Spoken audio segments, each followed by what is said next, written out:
Mas se você não estava aqui domingo passado, nosso pastor Alci, nos 3 cultos, ele pregou sobre, o tema da mensagem foi o que é a igreja.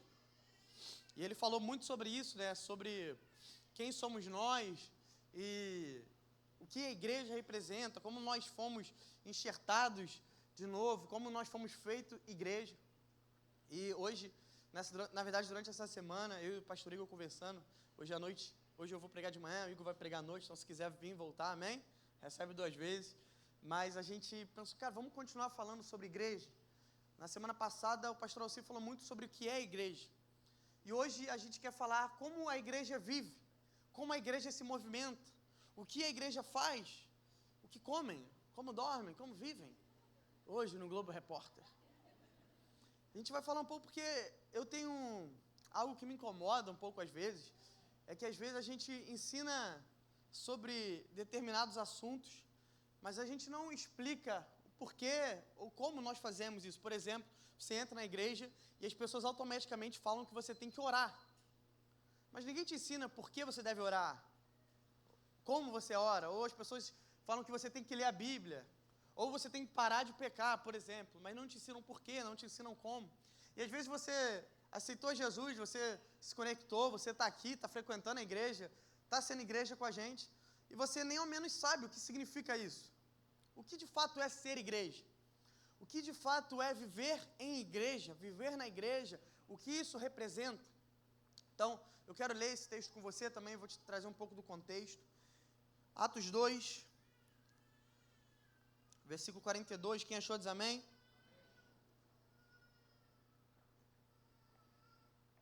Quem não trouxe a Bíblia, pode ler no telão. Eles se dedicavam ao ensino dos apóstolos e à comunhão, ao partir do pão e às orações. Todos estavam cheios de temor e muitas maravilhas e sinais eram feitos pelos apóstolos.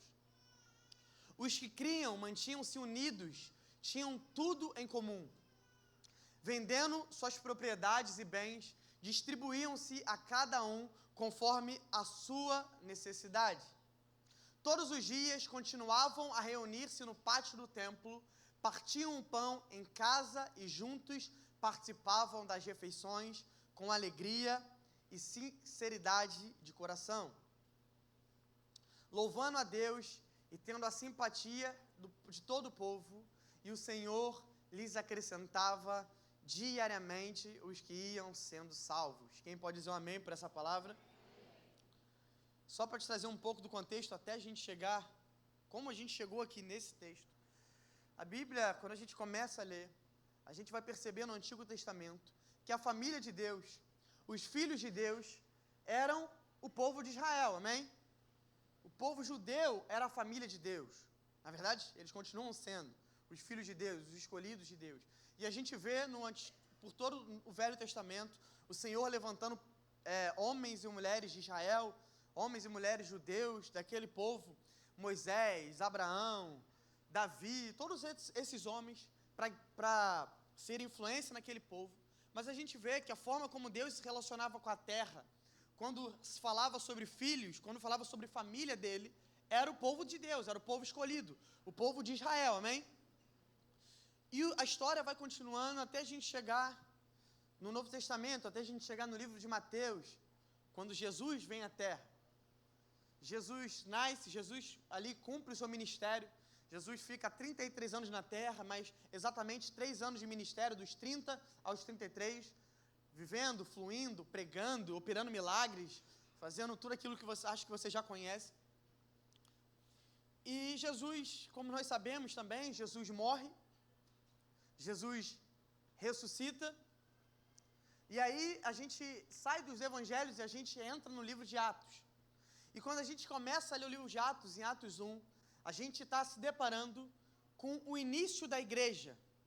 O início da igreja agora como os filhos de Deus, como a família de Deus. Até então, a família de Deus era considerada apenas o povo dele, o povo escolhido, o povo de Israel. Mas como a palavra de Deus vai nos dizer, nós fomos enxertados nele, amém? Graças a Deus por isso. E hoje nós que, como a Bíblia diz, somos gentios, a não ser que tenha algum judeu aqui, de descendência judaica aqui entre nós nessa manhã, mas você foi enxertado. E hoje não só os judeus, mas hoje a igreja é a família de Deus. Nós somos os filhos de Deus. É importante a gente frisar que nós não substituímos Israel. Israel continua sendo o povo escolhido, mas a Bíblia vai dizer que nós tivemos a graça de ser enxertados na videira, que é Cristo, e hoje nós somos filhos e família de Deus, amém? Então, Atos 1 começa a igreja. A Bíblia vai falar que aproximadamente ali 120 discípulos, 120 seguidores de Cristo estão reunidos ali em Atos, e eles começam a viver juntos.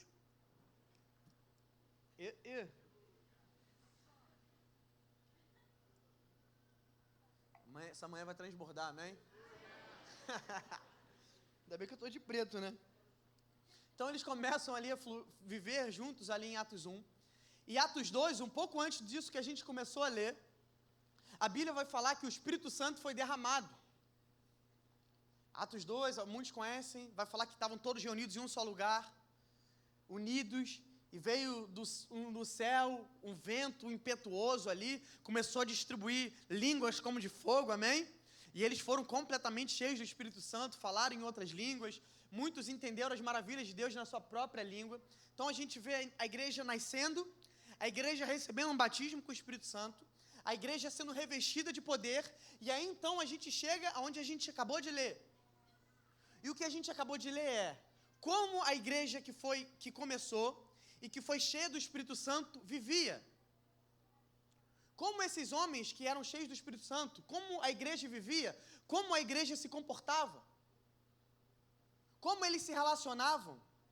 E é interessante porque isso é muito importante para nós, porque eles são um modelo em que nós devemos nos inspirar. Porque assim como nós olhamos para Cristo para nos inspirar nas nossas atitudes individuais, nós olhamos também para a igreja primitiva para nos inspirar como viver em comunidade, amém? Não sei se você sabe, mas você não é a igreja. Você não é igreja. Jesus nunca disse que você é igreja. Nós somos igreja. Quando nós estamos reunidos aqui, juntos, um só corpo, em unidade, nós somos a igreja. Você sozinho é filho de Deus, amém? Você é cristão. Mas nós somos igreja quando nós estamos juntos. Então não tem essa, não, eu congrego em casa, eu sou Cristo em casa, eu assisto pregação no YouTube e está tudo bem, não. Você pode estar sendo qualquer coisa, menos igreja. Porque a igreja está aqui, unido, junto, vivendo em comunidade. E como essa igreja vivia? É isso que a gente vai falar um pouco nessa manhã. A gente já leu esse texto, mas agora eu quero te mostrar qual eram as marcas dessa igreja, qual eram as características dela. E hoje eu quero falar um pouco sobre essas características.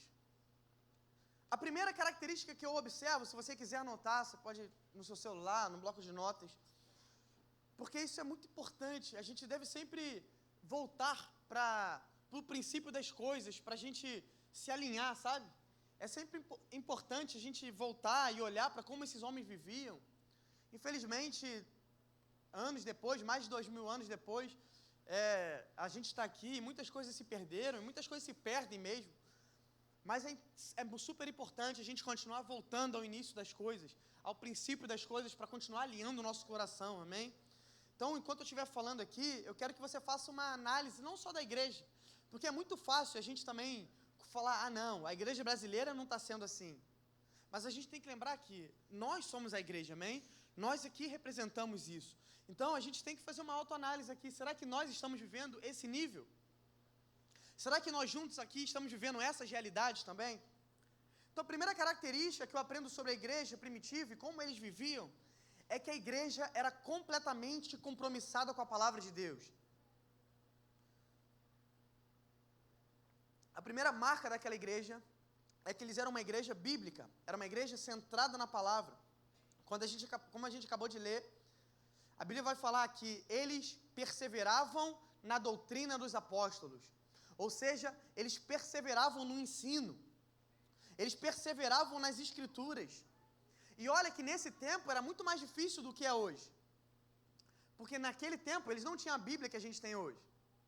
Eles estavam vivendo ainda a Bíblia, amém? Tanto que a gente está lendo sobre a história deles.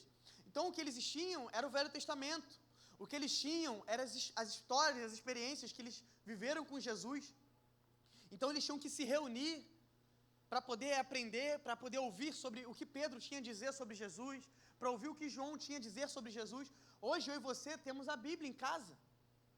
Hoje eu e você, pastor, não tem uma Bíblia de papel. Você tem um seu celular, que você pode baixar mais de 100 aplicativos que tem a Bíblia. Se você não quiser, tem um aplicativo da Lagoinha Rio, que tem a Bíblia lá dentro. Hoje a gente não tem desculpa para não ler a palavra de Deus. E mesmo assim, como nós falhamos nesse quesito, como nós somos rasos nas Escrituras, como nós somos rasos no quesito de se aprofundar na palavra de Deus. Você vem, quantas vezes, não precisa dizer que é você aqui, mas quantos de nós só está ouvindo da Bíblia no domingo?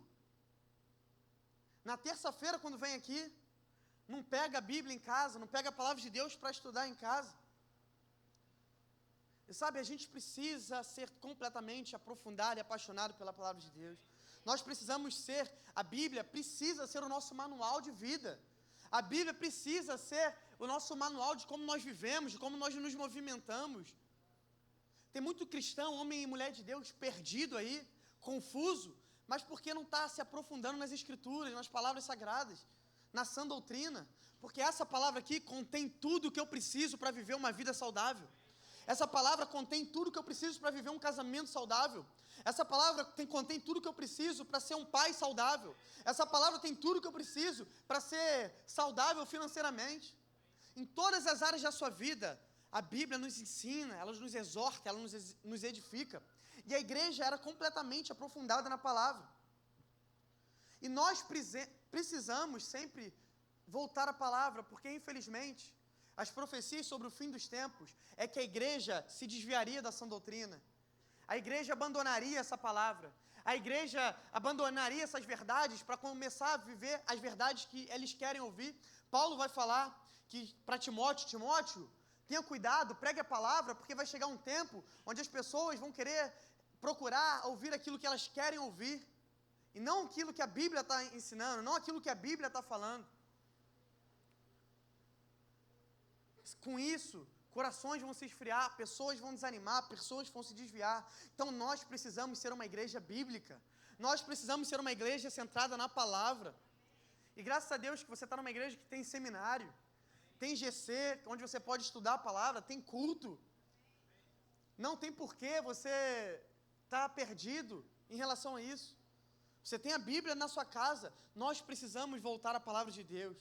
Nós precisamos voltar à centralidade das Escrituras. Quem é da época aí de EBD, antigamente? Você ia de manhã, eu não sou dessa época, mas eu ouvi falar.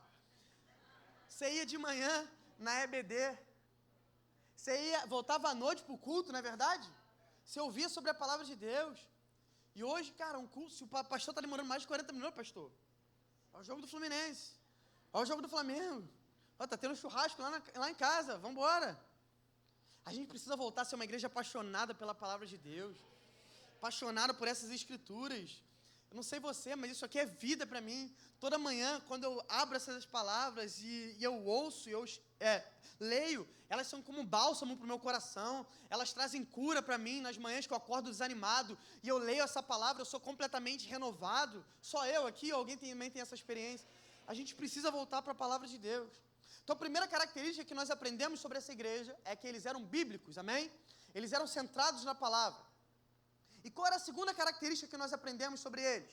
É que além de compromissado com as Escrituras, aquela igreja também era compromissada com a oração. Eram compromissados com a palavra de Deus, com as Escrituras, mas também eram compromissados com a oração. Fala que eles perseveravam na doutrina, nos apóstolos, na comunhão, no partir do pão e nas orações. Eles eram uma igreja intensa na oração, amém? Eles eram uma igreja que amavam orar. Por isso que nós temos a torre de oração aqui na quinta-feira, amém? Pode botar. Tá pitando ali para mim. Meu ponto aqui avisou. Aí, ó. Olha que arte linda. Pode dar uma salva de palmas para nossa equipe de mídia.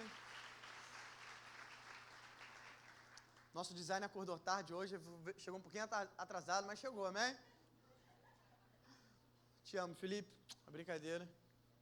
Mas então aquele era uma igreja compromissada com a palavra de Deus, bíblica, mas também era uma igreja compromissada com as orações. Falam que eles continuavam orando.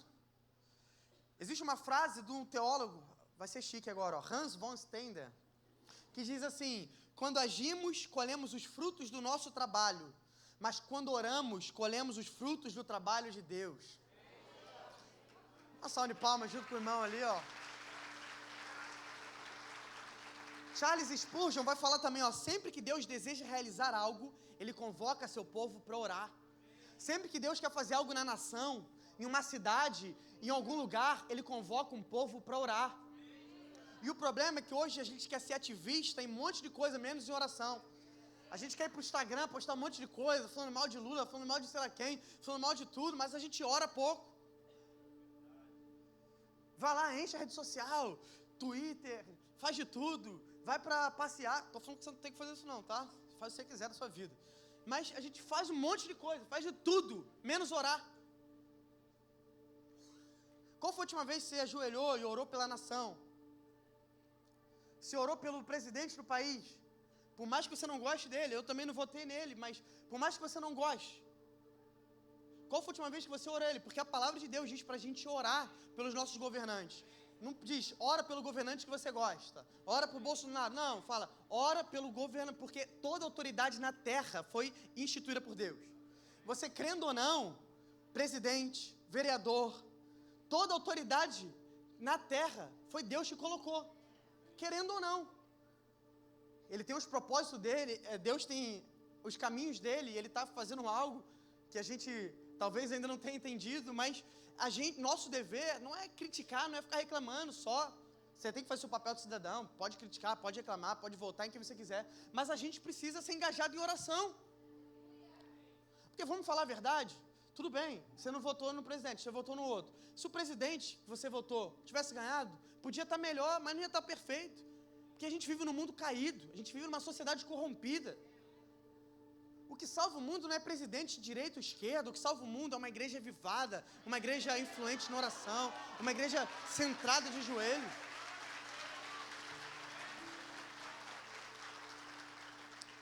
Então, quando Deus quer fazer algo, Ele convoca a sua igreja, o seu povo para orar. Nós precisamos orar pelas nossas crianças, nós precisamos orar pela zona sul do Rio de Janeiro. Eu falei isso na última pregação aqui. A taxa de convertidos na zona sul do Rio de Janeiro é de menos de 4%. Menos de 4% no lugar onde a gente mora é convertido ao cristianismo. É a mesma taxa de porcentagem dos países perseguidos.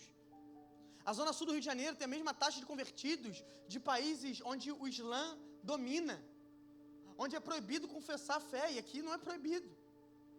Qual foi a última vez que você parou para orar, para Deus mudar essa realidade? Nós precisamos ser engajados em oração. Deus tem várias formas de falar com o homem. Deus fala com o homem através da Bíblia. Deus fala com o homem através de profeta, através de revelação. Deus fala com o homem através de sonho, através de diversas formas. Mas a única forma que nós conseguimos falar com Deus é através da oração. Não existe outra. Você não consegue mandar um WhatsApp para Deus. Você não consegue mandar sinal de fumaça. A única forma que nós nos comunicamos com o nosso Pai é através da oração. E aí eu te pergunto, qual foi a última vez que você fez o que Mateus 6 diz? Trancou a porta do seu quarto e em secreto você orou para o seu Pai que te vê em secreto? Quanto tempo você tem gastado em oração?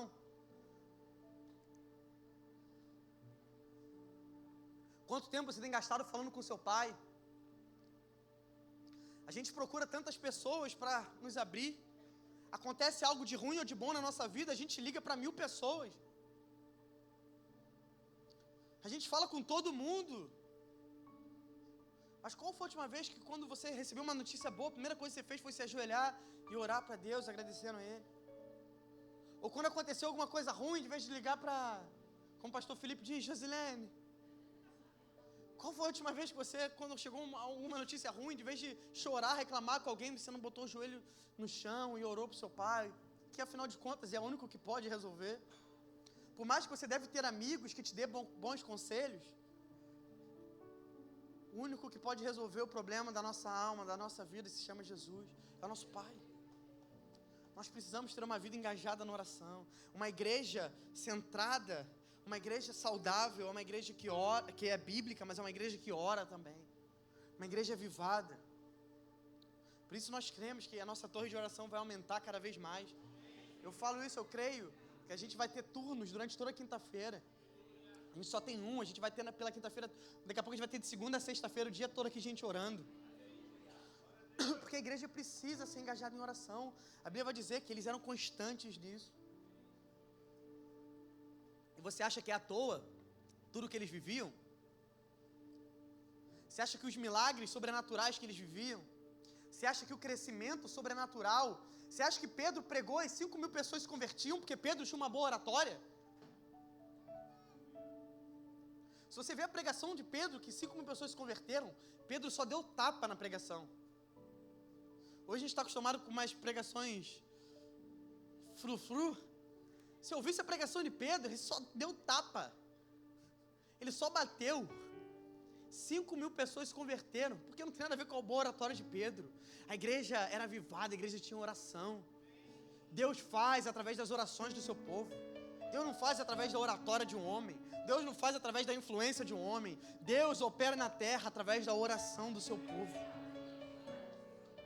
Então era uma igreja bíblica, era uma igreja que era engajada na oração. E a terceira característica que eu aprendo sobre essa igreja é que eles também eram uma igreja generosa. Outra característica que eu observo naquela igreja era a generosidade. A Bíblia vai chegar a dizer que nenhum deles tinha falta de nada. Ninguém passava necessidade, ninguém tinha fome, ninguém tinha problemas de necessidade financeira. Por quê, pastor? Porque Deus fez eles ricos? Não. Porque vai falar que eles eram completamente generosos uns para com os outros. A Bíblia vai chegar ao ponto de falar que eles vendiam os seus próprios bens para compartilhar uns com os outros. Teve uma outra vez que eu estava pregando isso aqui, eu brinquei. Falei que Karl Marx tem inveja da como a igreja vivia. Que ele achou que comunismo não é nada, filho. A igreja que vivia o ápice Eles vendiam tudo ali. Imagina isso, Jackson. Eu tenho um carro. E eu entendo, não, esse carro não é meu, esse carro é nosso. Vender o meu carro para suprir a necessidade dos meus irmãos que estão precisando. Vender a minha casa. Ah, pastor, isso é radical demais, mas é o que eles viviam. Eu não estou inventando isso, a Bíblia diz que eles viviam assim.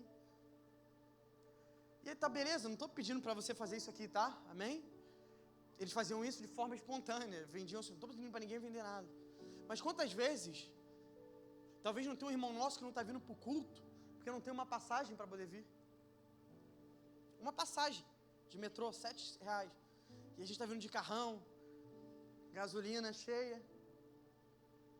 carro vazio, às vezes tudo que ele precisa de uma carona. Generosidade, não estou falando para tu pagar contas de ninguém não, tá bom? Se Deus falar isso com você, você fala. Mas estou falando de pequenos gestos.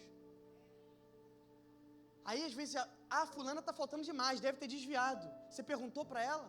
Às vezes o que ela não está vindo porque ela não tem dinheiro para vir. Ou a gente sai do culto, todo mundo vai almoçar, você vê que fulana não vai. Por que fulana não vai? Não quer? Às vezes ela não tem. Aquela igreja, eles não consideravam nada como meu, nada como dele, era tudo nosso. Como o pastor Igor fala, é tudo nosso. Não tem meu, não tem seu. Nós somos uma família, amém? Como eu comecei falando, nós somos a família de Deus. E a Bíblia vai dizer, isso aqui é forte, tá? Mas na nova aliança, Jesus ressignifica o padrão de família. E a nossa família espiritual, para Jesus, não sou o que estou falando, tem a mesma importância do que a nossa família de sangue. Na nova aliança, essa pessoa que está do seu lado, que você não conhece, tem a mesma importância do que seu irmão de sangue. Jesus, certa vez, estava ensinando dentro de uma casa. Imagina só, eu falei isso aqui na última terça também, Maria. Imagina só, Maria cuidou de Jesus. Maria criou Jesus. A gente sempre, eu falo isso sempre, a gente esquece, mas Jesus veio neném. Eu tenho uma filha de 2 anos e meio, vai nascer minha outra filha agora. Quem aqui já teve filho? Cuidou de neném? Maria limpou o bumbum de Jesus. Maria deu mamar para Jesus. Ensinou ele a andar, pegou na mãozinha. Jesus não nasceu adulto. Imagina essa mulher criando, imagina você que é mãe, tudo que você abdicou pelos seus filhos. Maria se abdicou por Jesus, cuidou dele, criou ele. E aí, quando Jesus está com seus 30 anos, vivendo o seu ministério, certa vez Jesus está pregando dentro de uma casa, Maria vai lá, bate naquela casa assim, ó. Vai lá, chama Jesus que está lá dentro, fala para ele que a mãe dele está esperando ele aqui fora. Tipo, chegou grandona, né? Pede para ele parar o que ele estiver fazendo lá, que a mãe dele está aqui fora. Aí a pessoa vai lá e fala, Jesus, sua mãe e seus irmãos estão lá fora, quer falar com você. Aí Jesus vai falar assim, quem é minha mãe? Quem é meu irmão? A não ser aqueles que fazem a vontade do meu Pai. Ali Jesus está ressignificando o padrão de família. Não é que sua mãe, seus irmãos têm super importância, você deve matar e morrer pela sua família é seu primeiro ministério. Mas eu estou dizendo que nós, agora entre nós aqui, Jesus nos fez família de Deus. Essa pessoa que está do seu lado, às vezes você nem sabe o nome dela, ela é sua irmã em Cristo, ele é seu irmão em Cristo. Nós precisamos ser generosos uns para com os outros, nós precisamos ser completamente generosos. Porque às vezes a gente é muito bom de justiça social, por exemplo. E a gente deve ser, quinta-feira passada, a gente estava lá no Hope, foi lindo lá em Copacabana, a gente dando quentinha para os moradores de rua, isso é lindo demais. E que em nome de Jesus o Senhor continue nos abençoando para a gente fazer mais e mais. Mas às vezes a gente é tão generoso para os que de fora, e é muito pouco generoso com quem está aqui dentro, com a nossa família. Por quê? Porque quando você está lá, faz um vídeo legal, dando quentinha lá, porque rola um like, porque rola uma visibilidade. Tá pesado demais, vou para a próxima característica. Mas então aquela igreja era bíblica, aquela igreja era centrada em oração, aquela igreja era completamente generosa. E a quarta característica que eu aprendo sobre eles é que a igreja era uma igreja que caminhava no temor de Deus. Uma igreja que é cheia do Espírito Santo, como eles foram, uma igreja que nós devemos ser também, é uma igreja que anda debaixo do temor de Deus. E o que é temor, pastor? Temor é um sentimento de profundo respeito e obediência. Aquela igreja era completamente obediente à voz do Espírito Santo. Aquela igreja era completamente temerosa e respeitosa diante de Deus. Respeitava, obedecia.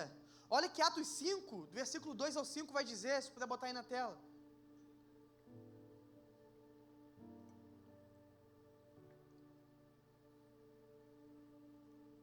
Ele reteve parte do dinheiro para si.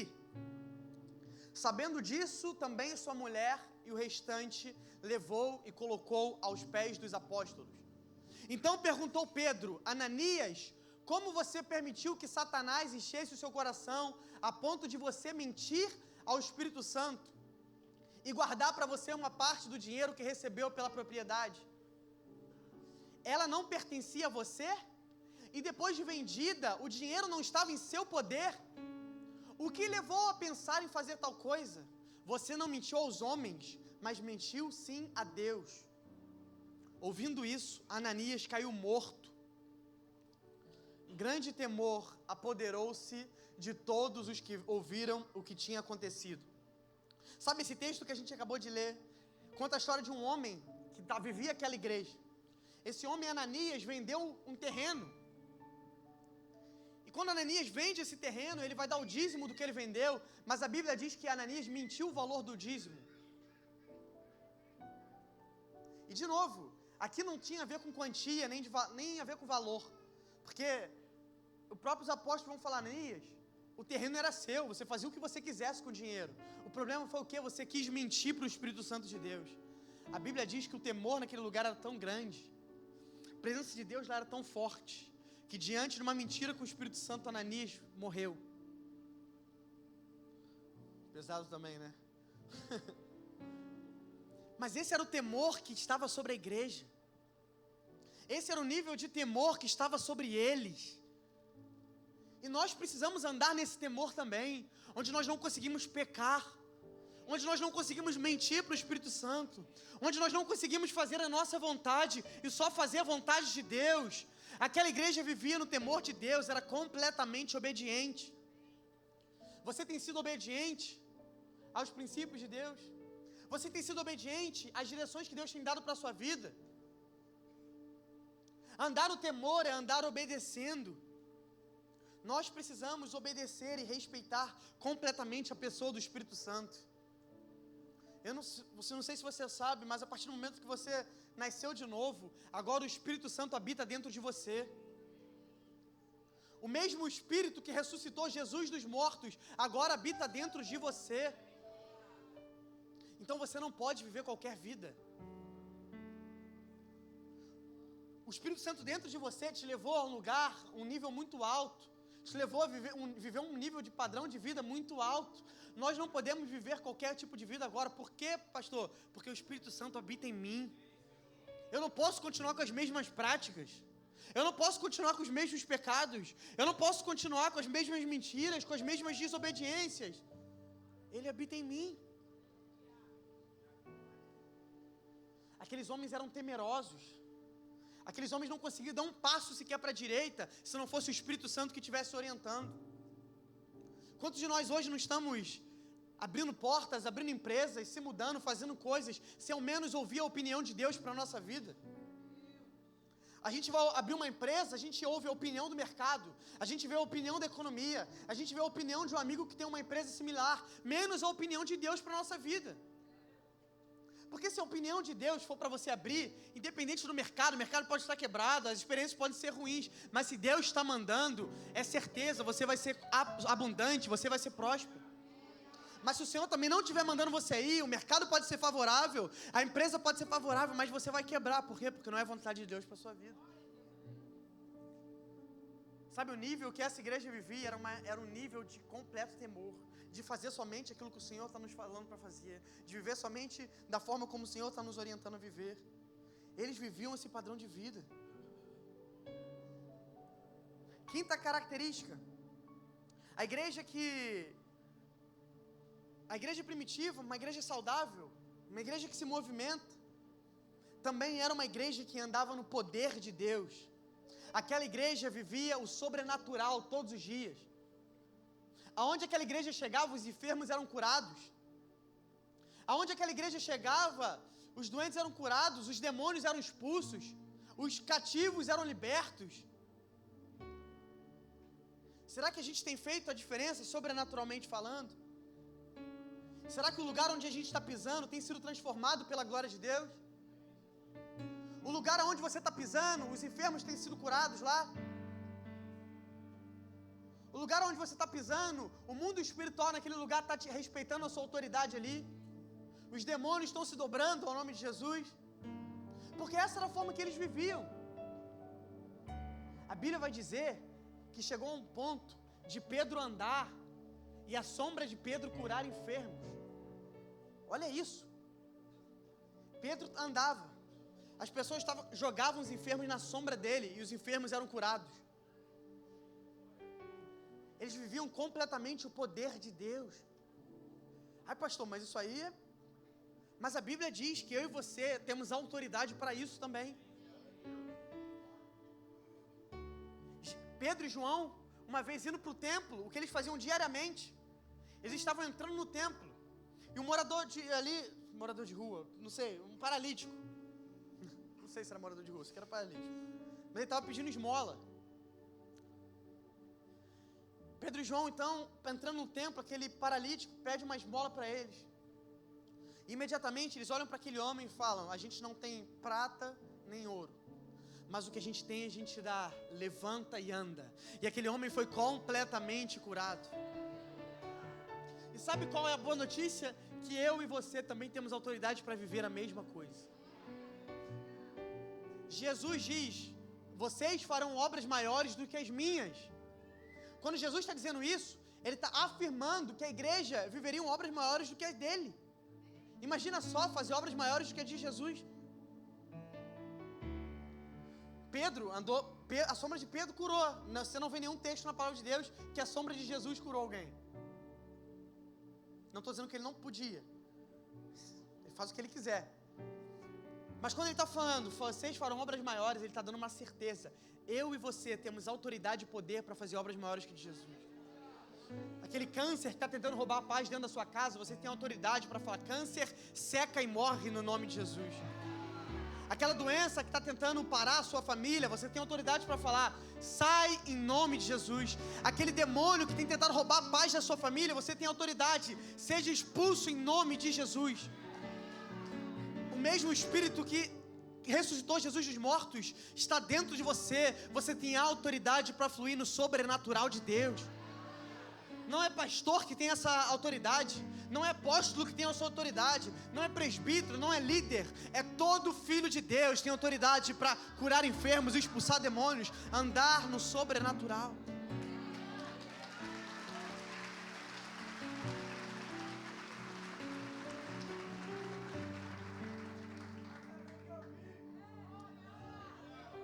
Eles viviam completamente um estilo de vida sobrenatural.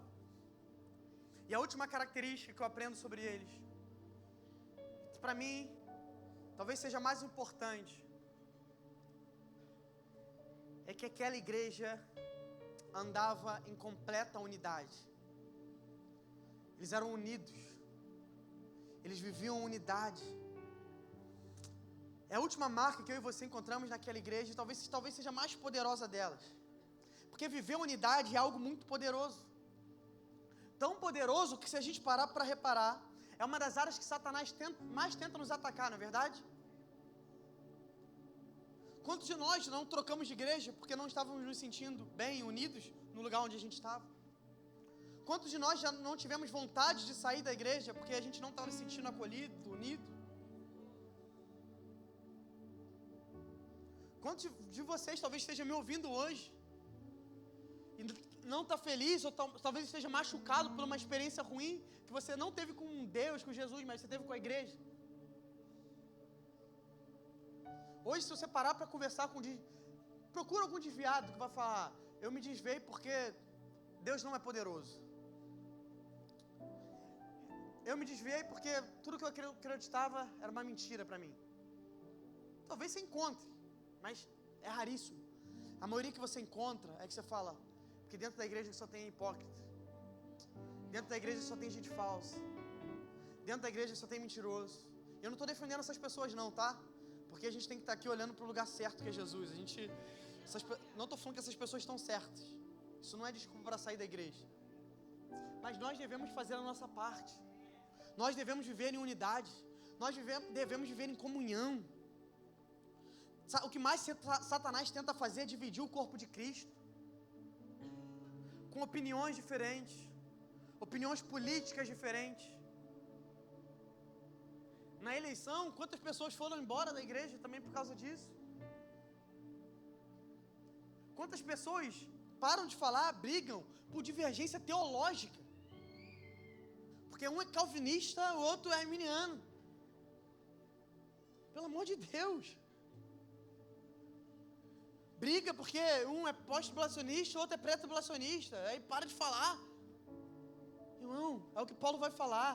O que nos une é Cristo.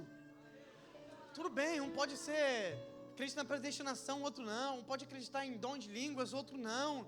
O que importa é que Jesus morreu por mim e por você e nos fez irmãos. Quem vai estar certo a gente só vai descobrir no céu. Mas o que isso muda na nossa unidade? Tudo é motivo para a gente ficar polarizado, tudo é motivo para a gente ficar dividido. O que nos une é muito maior do que qualquer coisa que tenta nos dividir. A razão que nos une, que é o sangue de Jesus, é muito maior do que partido político, é muito maior do que linha teológica, é muito maior do que qualquer coisa. Eu não te amo porque você votou na mesma pessoa que eu não te amo porque você acredita na Bíblia da mesma forma que eu te amo porque você é meu irmão em Cristo, acabou. Nós precisamos viver unidade, nós precisamos ser unidos. Porque tudo que Deus quer fazer na igreja, Ele quer fazer através da unidade. Porque todos nós temos dons complementares. O Senhor não entregou tudo para mim.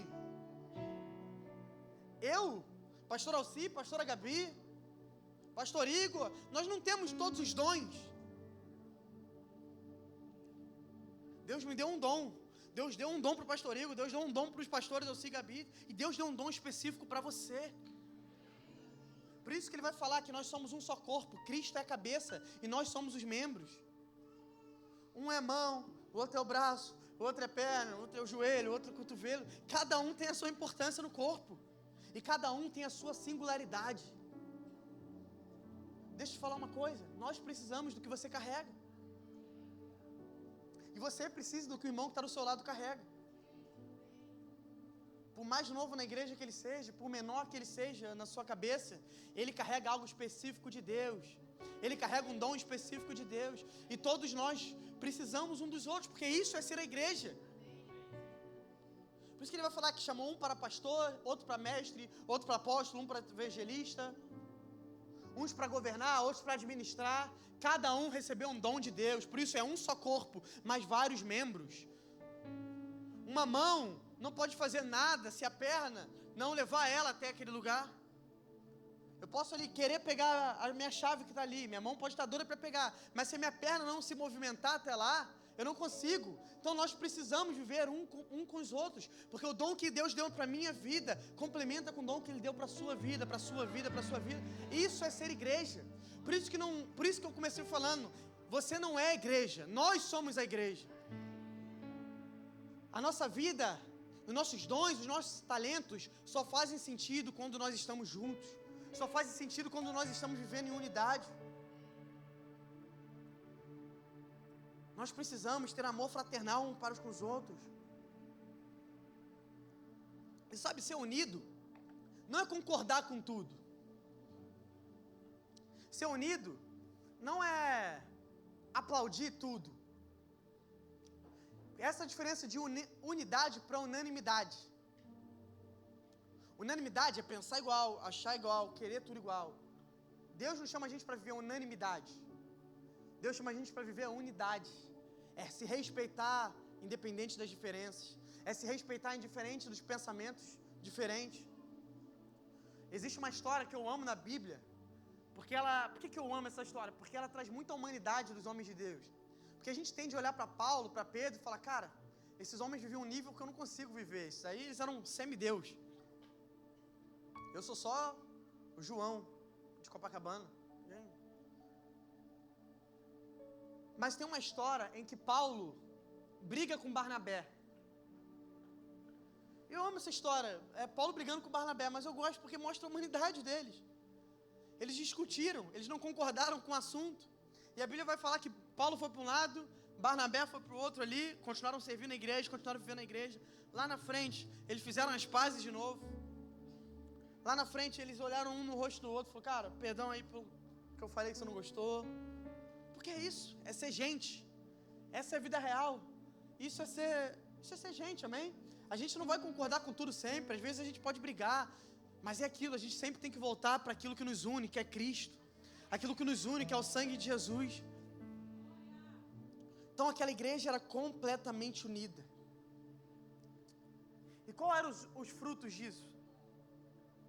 Como a gente falou, a igreja começou ali, a igreja foi cheia do Espírito Santo. A igreja vivia esse nível aqui de saúde, esse nível aqui de espiritualidade. Mas quais foram as consequências que esses homens viveram? A gente encontra dois frutos que esses homens viveram e que se nós formos uma igreja como essa, nós vamos viver nos dias de hoje também. Pastor, por que nós devemos ser uma igreja como essa? Por que nós devemos agir assim? Por que nós devemos viver esse evangelho de forma saudável? Quais são os frutos disso? O que nós vamos receber por isso? Primeiro, a palavra de Deus vai falar que a igreja tinha simpatia de todo o povo. Aquela igreja, ela é querida pelo povo. As pessoas que estavam lá fora amavam a igreja.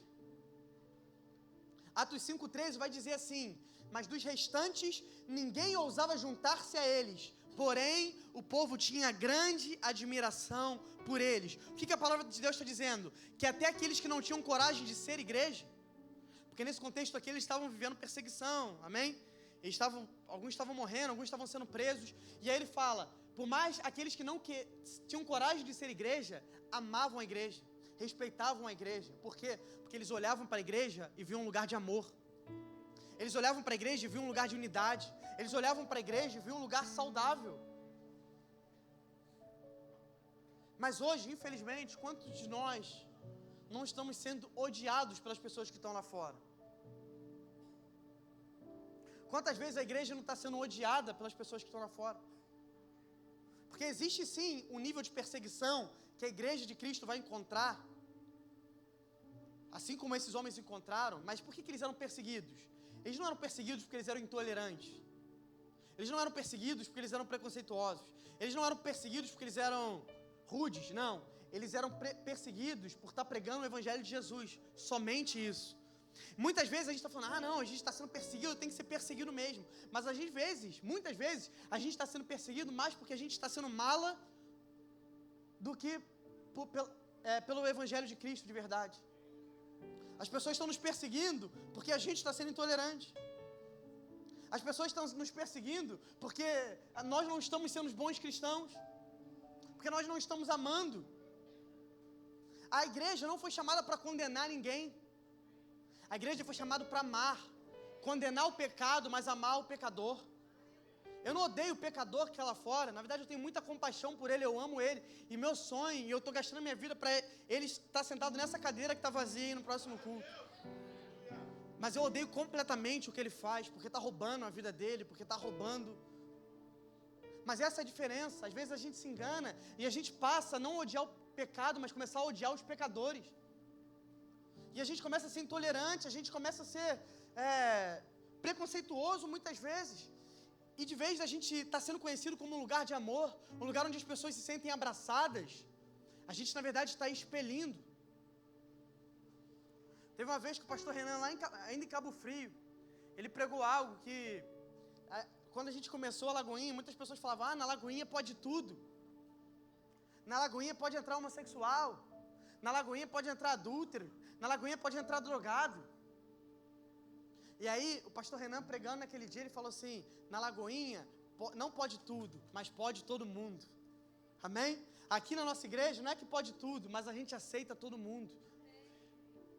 E nessa pregação ele fala, você não quer os pecadores? Manda eles para cá.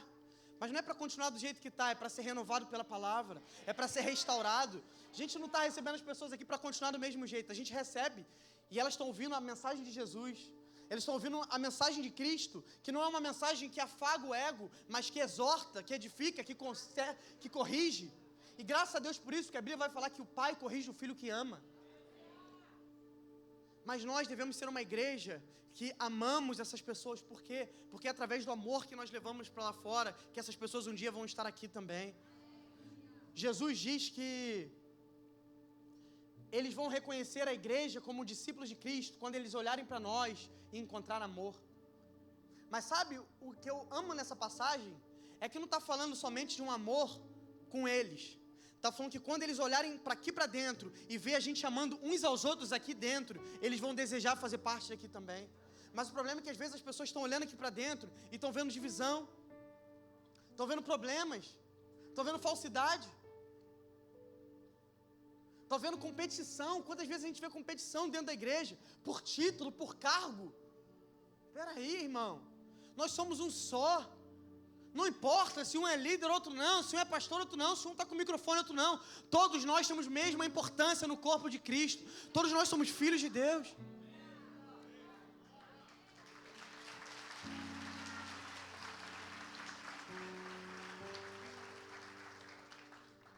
Então o primeiro fruto que aquela igreja encontrava era a simpatia de todo o povo. Eu já estou terminando, o louvor pode vir. Que o segundo...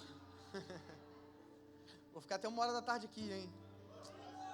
Já perdi o primeiro tempo mesmo, perco o primeiro e o segundo. Eles tinham simpatia de todo o povo.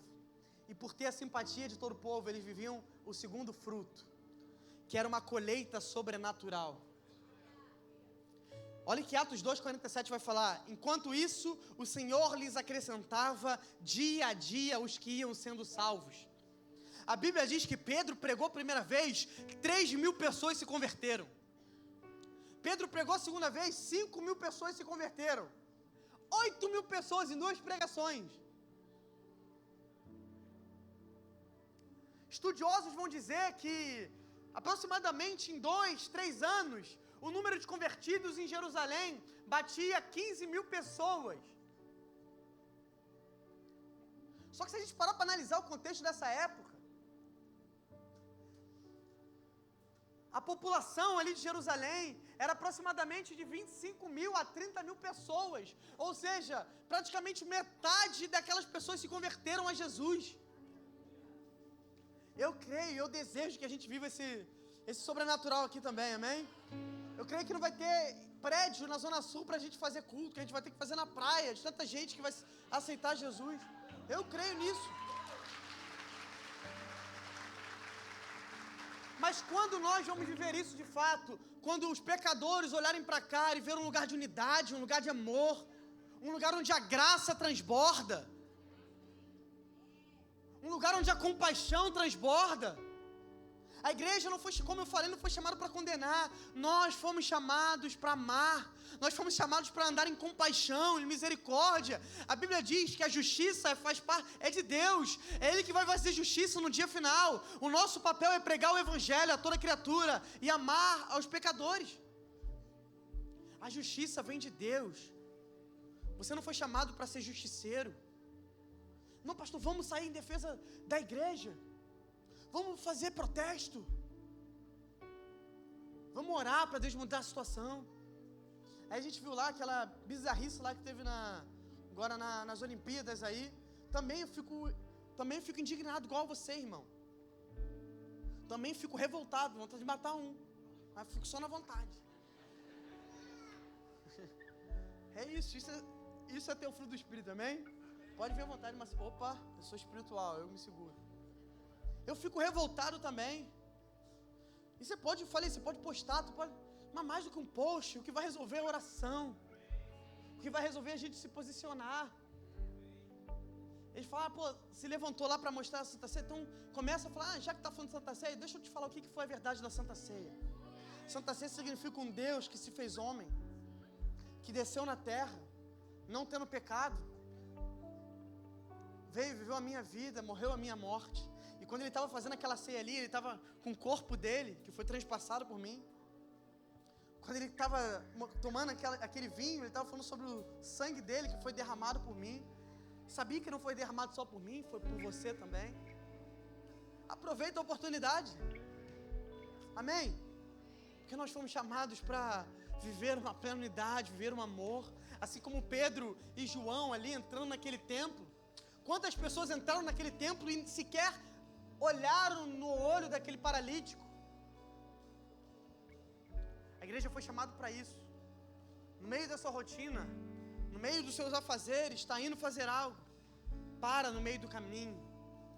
Desce o nível daquela pessoa, olha nos olhos, estende a mão, levanta aquela pessoa. A igreja foi chamada para isso. E sabe, eu sinto que pessoas entraram aqui nessa manhã. Talvez você esteja afastado, desviado. Justamente porque tudo que você encontrou na igreja, você encontrou tudo, menos o que eu preguei hoje aqui. Talvez você se afastou, se desviou. Ou talvez tem pessoas aqui que estão me ouvindo que nunca foram na igreja, por exemplo, mas estão me ouvindo e falam, pastor, se isso é ser igreja, eu quero ser igreja também. Sabe, independente da forma, independente da forma como você chegou aqui, hoje existe uma igreja aqui, assim como Pedro e João, que estão descendo o seu nível, estendendo a mão para você, para te ajudar. Nessa manhã eu queria te convidar a ficar de pé no seu lugar. Eu queria te convidar a ficar de pé, a fechar os seus olhos.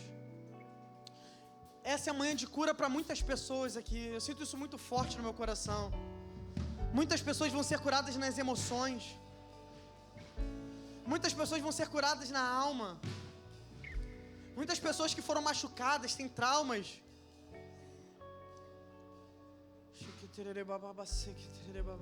Sabe, se você puder colocar a mão sobre o seu coração. Não foi ninguém que te convidou para vir aqui nessa manhã. Não foi uma arte que te atraiu até aqui. Foi a presença de Deus. Foi o Espírito Santo de Deus que te trouxe nesse lugar. E Ele te trouxe nesse lugar porque Ele quer te fazer novo. Ele te trouxe nesse lugar porque Ele quer te restaurar por completo. Ele te trouxe nesse lugar porque da forma que você está vivendo não dá mais. Ele quer que você viva uma nova vida nele. Coloque a mão sobre o seu coração. Essa é a hora de você se rasgar para o seu Pai. Rasgue o seu coração. Fala, Senhor, Eu não consigo mais sentir. Eu estava longe, eu estava distante. Eu tentei fazer as coisas na força do meu braço, mas hoje eu entendi que não existe vida longe de Ti. Enquanto isso, tem pessoas aqui que estão recebendo um toque de Deus, estão sendo curadas, estão sendo renovadas, estão recebendo um bálsamo nos corações. Nós vamos cantar uma canção aqui. Enquanto a gente canta essa canção, rasgue o seu coração. Entregue tudo a Ele nessa manhã. Você é dele.